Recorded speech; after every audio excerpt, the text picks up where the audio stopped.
A little more now on the subject of real estate. Harken back for a moment to those new property assessments that have been going out in the mail. They show BC property values increasing on average more than 20% over the past year.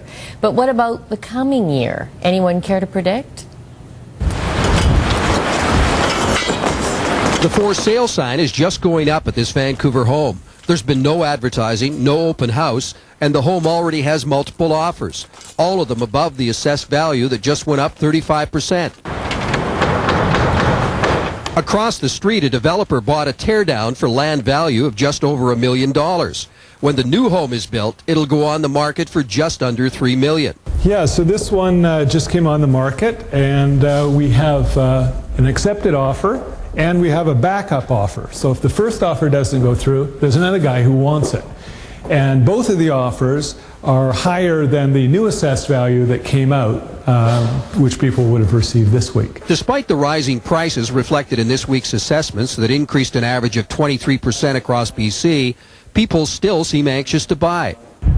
The experts believe that prices of real estate aren't going down here because the economy is growing.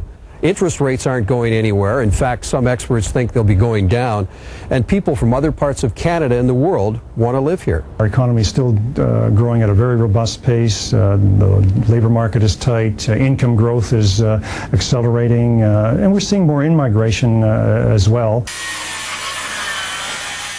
All of those positives are impacting real estate prices right across BC. In places like Kelowna, already high prices will likely continue to rise at higher rates than they are in the hot Lower Mainland market. Residential average single-family home prices are forecast to increase in Greater Vancouver 6% and 4% this year and next.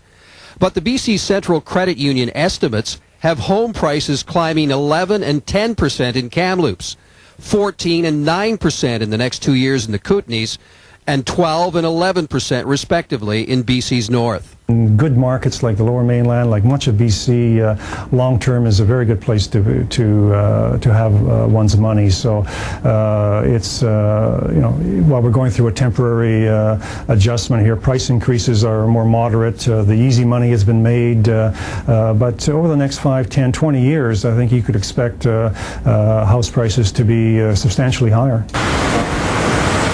December housing prices in Greater Vancouver on paper actually declined slightly, but when they're seasonally adjusted to consider Christmas interruptions and the stormy weather, they went up.